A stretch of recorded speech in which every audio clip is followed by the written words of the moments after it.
মীন রাশির অর্থনৈতিক জায়গা প্রকৃত অর্থে আমি বলছি ভালো।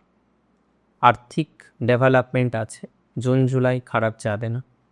জুনের 28 তারিখ 29 তারিখের পরে অর্থনৈতিক জায়গাটা আরেকটু ভালো হতে পারে। বিশেষত এখন যারা যে জায়গাটায় মোস্টলি আর্থিক প্রবলেমে আপনি ভুগছেন, সেটি হলো মানসিক ডিস্টারবেন্স, কারণ অর্থ আটকে আছে। তো এই আটকে থাকা অর্থ মানেই একটা মেন্টাল প্রেশার। আর আপনাদের আর্থিক আটকে থাকা, আর্থিক বাতাবরণের নেগেটিভ ভাইবসটা অনেক বেশি চিন্তা দিচ্ছে, অনেক বেশি দুর্ভাবনা দিচ্ছে। আমি বিশ্বাস করি যে আর্থিক বাতাবরণ, আর্থিক ভাইবসকে অনেকটা অনেকটা অনেকটা অনেকটা প্রোগ্রেস করতে পারবে। আর্থিক জায়গা নিয়ে খুব অশান্তি হবে না, আমি বলছি, দেখবেন, মিলিয়ে নেবেন আমার সাথে।